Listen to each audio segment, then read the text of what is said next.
Eto guys, ang Korean radish. Kita nyo naman, yung ganyan lang kalaki yan.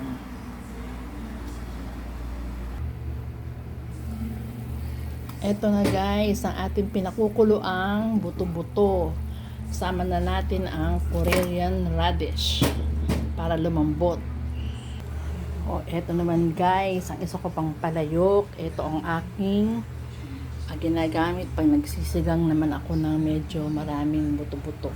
O, ayan. Mainit na siya. So, ilagay natin ang ating sibuyas.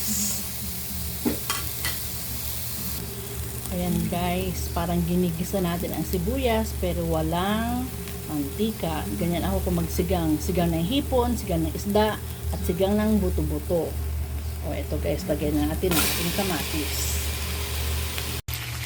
Guys, bumili ako sa grocery ng 2 kilo at kalahating buto-buto. Ito yung kalahati ng buto-buto.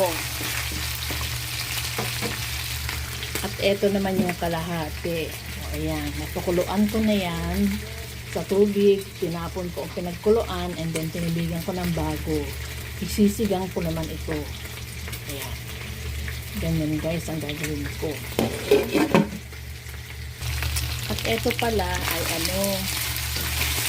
kaldereta ko. Kalderetang buto-buto. Ayan. Hindi pa ako makakahiwa na ingredients. Talaga lang sinangkot ko na kaagad ito. Para hindi na ilagay pa sa ref.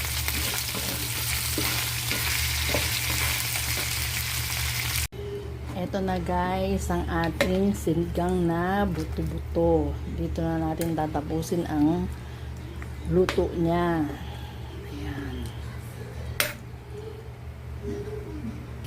Ito naman guys ang ating kaldereta.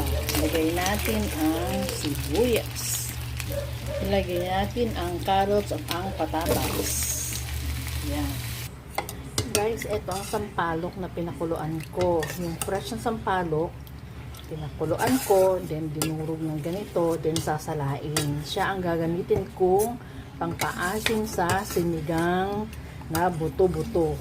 Sarap yun. Ayan guys, lagay na natin ang ating caldereta sauce. Meron na yan pickles, peanut butter, at liver spread. Ito na guys, ang ating caldereta. Lagay natin ang bell pepper. Mamaya natin siya haluin talaga. O ayan guys, nilagay ko na ang sampalok. Ayan talagang piniga ko siya dyan. Guys, lagay natin ang ating talong. Lagay natin ang ating okra. Guys, wala akong sitaw kasi ang papangit ng sitaw. Diba, tag-ulan, kaya pangit ang sitaw. Pwede namang walang sitaw ang sinigang. Next time na lang tayo babawi na kukumpletuhin natin ang ating ingredients. Ayan. Oh, ganda ng palayok ko, no? Guys, ilagay natin ang ating green peas. Ilagay din natin ang ating raisins. Then, haluin natin. Pakukuluin lang natin mabuti yan and then okay na.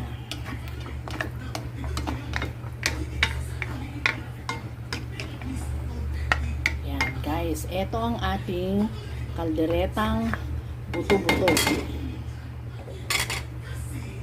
At ito guys, inilagay ko na ang kangkong. Ito ang final ingredients. And then, okay na to. So, nag-grocery tayo. Pagkaka-grocery, umuwi.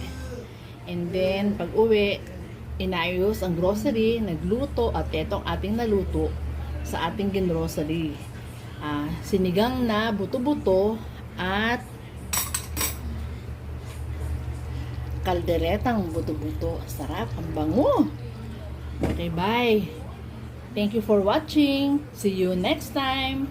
Bye!